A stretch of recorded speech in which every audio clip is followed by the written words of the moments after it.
Beberapa hari lagi, pertandingan antara Manchester United melawan ASEAN All Stars akan segera dimulai.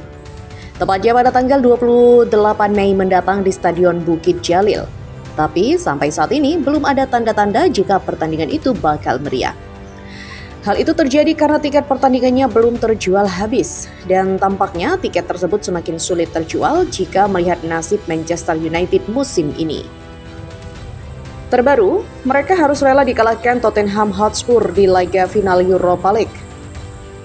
Kekalahan yang membuat nasib setan merah semakin ngenes di musim ini. Kekalahan yang dialami oleh Manchester United kini akhirnya berdampak panjang. Contohnya adalah dengan banyaknya fans yang tidak jadi datang untuk menyaksikan mereka bermain melawan ASEAN All Stars. Bahkan, media Malaysia mengklaim akan banyak fans yang ingin tiketnya dikembalikan saja. Kabar ini tentu menjadi pukulan telak bagi FAM dan AFF selaku penyelenggara laga ASEAN All Star versus MU. Laga yang sebelumnya akan menjadi ladang penghasilan kini justru berujung kerugian besar. Lah, kok bisa? Dan mari kita simak ulasan selengkapnya. Badut Eropa. Ya, mungkin itu adalah julukan yang sangat pantas disematkan kepada Manchester United di musim ini. Bagaimana tidak, karena performa mereka begitu mengecewakan dengan kekalahan demi kekalahan yang terus diterima. Kekalahan yang paling sering mereka alami di ajang Premier League. Hingga pekan ke-37, Setan Merah telah mengalami 18 kali kekalahan. Bahkan dalam 5 pertandingan terakhir, mereka tidak pernah menang dengan rincian 4 kekalahan dan sekali imbang. Hasil yang membuat skuad asuhan Ruben Amorim tersebut berada di peringkat 16 klasemen sementara. Posisi yang pastinya tidak pantas untuk tim sebesar Manchester United. Soal 5 pertandingan terakhir yang dijalani oleh Manchester United, wajar jika mereka sering mengalami hasil buruk.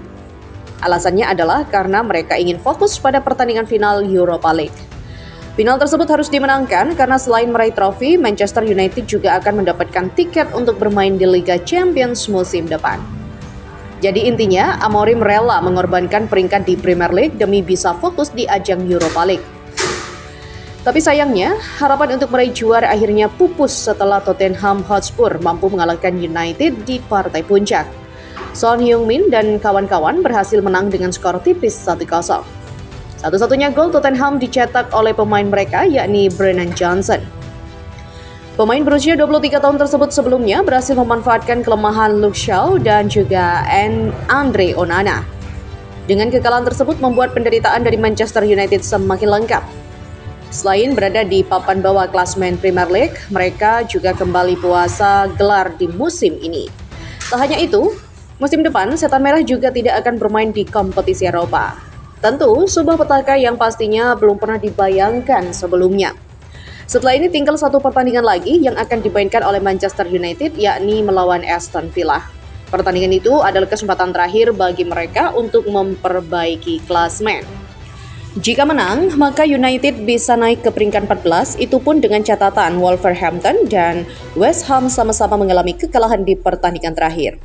Namun sebaliknya, peringkat dari Manchester United juga bisa turun jika seandainya mereka kalah. Tapi intinya, entah apapun hasilnya, Manchester United tak akan bisa mengubah nasib mereka sebagai salah satu tim peringkat bawah di musim ini. Kegagalan demi kegagalan yang dialami oleh Manchester United akhirnya memberikan dampak lanjutan. Salah satunya adalah di laga persahabatan mereka melawan ASEAN All Stars pada akhir bulan ini. Dampak yang dimaksud adalah soal banyaknya fans yang tiba-tiba memilih tidak jadi menonton pertandingan. Buktinya, mereka sampai menjual tiket kepada fans lain yang membutuhkan. Bahkan, media Malaysia sendiri mengabarkan jika banyak fans yang ingin mengembalikan tiket. Selain itu, tiket pertandingan belum terjual habis. Saat fans menjual tiketnya kembali, tentu menjadi tanda yang buruk bagi panitia, terutama AFF dan juga Malaysia. Dan jika itu terus terjadi, maka pertandingan antara Manchester United melawan ASEAN All Stars bisa berlangsung sepi. Hal itu ditambah dengan tiket yang sama sampai saat ini belum terjual habis. Berdasarkan updatean terbaru, tiket yang terjual habis cuma 2 sektor saja, itu pun yang paling murah. Sementara harga yang lebih mahal belum sold out sama sekali. Hal ini pastinya sangat berbeda dengan apa yang dilakukan oleh PSSI. Ya, saat ini tiket pertandingan antara Timnas Indonesia melawan Cina telah ludes terjual. Habisnya pun tidak membutuhkan waktu lama karena beberapa hari saja sudah sold out. Tentu, sebuah trik yang harus benar-benar diperhatikan oleh negara tetangga jika mau menyukseskan sebuah acara. AFF, ternyata Indonesia benar. Ya, tak hanya soal performa Manchester United, ada beberapa alasan lain mengapa tiket pertandingannya belum habis terjual. Di antaranya adalah jadwal pertandingan yang kurang tepat. Pada tanggal 28 Mei nanti, kebanyakan para pemain pasti akan difokuskan untuk membela tim nasional masing-masing. Dan kebetulan, hal itu juga dilakukan oleh timnas Malaysia dan Vietnam, karena sebentar lagi mereka akan bermain melawan di liga penting, yaitu memperebutkan 1 tiket lolos ke Piala Asia 2027. Sebelum melawan Vietnam, tim Harimau Malaya akan bermain melawan Cape Verde pada tanggal 29 Mei. Mungkin ada beberapa fans yang akhirnya memilih menonton timnas Malaysia ketimbang menonton Manchester United. Berbeda dengan Indonesia, jika mengadakan pertandingan, jadwalnya pun hampir selalu tepat. Contohnya yang terjadi beberapa tahun yang lalu saat tim seperti Chelsea, Arsenal hingga Liverpool berkunjung ke tanah air. Waktu itu pertandingannya sangat meriah dan stadion GBK dipenuhi oleh banyak fans. Salah satu alasannya adalah karena pertandingan itu terjadi di bulan Juli. Selain tidak ada FIFA Matchday, bulan-bulan tersebut memang cocok bagi setiap tim untuk melakukan tur pramusim. Kini, menarik dinantikan pertandingan antara Manchester United melawan ASEAN All-Star pada tanggal 28 Mei nanti. Yang pasti, di skuad ASEAN All-Star tak akan menurunkan para pemain terbaiknya karena mereka harus fokus bersama dengan timnas. Selain bersama timnas, ada beberapa pemain yang tidak diizinkan oleh klubnya untuk bermain di liga tersebut. Jadi, itulah kabar terbaru mengenai perkembangan menjelang pertandingan antara Manchester United melawan ASEAN All-Stars pada akhir bulan ini.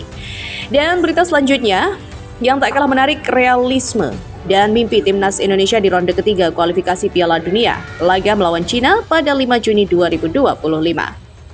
Timnas Indonesia akan menjamu lawan dari negeri tirai bambu pada 5 Juni 2025 di Stadion Utama Gelora Bung Karno dalam lanjutan kualifikasi Piala Dunia 2026 ronde ketiga zona Asia. Untuk pertama kalinya sejak era modern kualifikasi Piala Dunia, Indonesia berhasil menembus ronde ketiga zona Asia.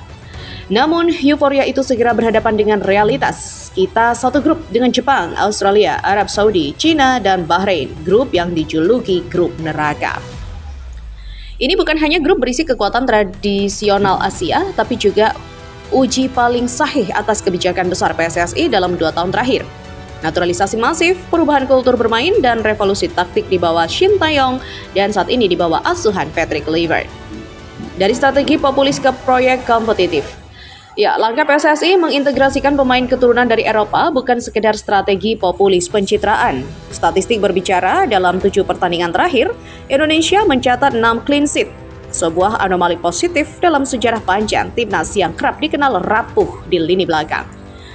Kehadiran nama-nama seperti Justin Hubner, Tom Hai, Calvi Verdong, hingga Jay Ises tak hanya mengisi kekosongan teknis, tapi juga membawa serta mental bertanding Eropa yang selama ini langka di timnas senior. Tapi di tengah puja-puji muncul pertanyaan krusial. Apakah kehadiran pemain-pemain ini cukup untuk meloloskan Indonesia ke Piala Dunia 2026? Jawabannya belum tentu.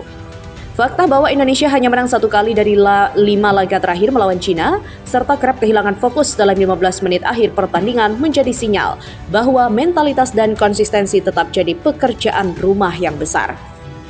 Pertahanan Indonesia membaik, tapi efektivitas serangan khususnya dalam mengeksekusi peluang terbuka masih menjadi titik lemah. Data dari pertandingan kontra Cina dan Irak menunjukkan bahwa dominasi penguasaan bola tak selalu berbanding lurus dengan hasil. Penyerang seperti Rafael Strijk atau Ragnar Oratmangun tampil menjanjikan, tapi belum klinis di depan gawang. Kedatangan penyerang anyar oleh Romeni dan di tengah optimisme terhadap naturalisasi penyerang muda dari tim Championship Inggris Oxford United ini membuktikan kualitasnya untuk lini depan timnas. 2 golnya masing-masing ke gawang Australia dan Bahrain membuktikan kualitasnya. Dengan postur, teknik, dan pengalaman di Eropa, Romeni memang menawarkan opsi menarik. Ia bisa bermain di berbagai posisi menyerang dan terbiasa dalam skema sepak bola Belanda ala Patrick Kluivert.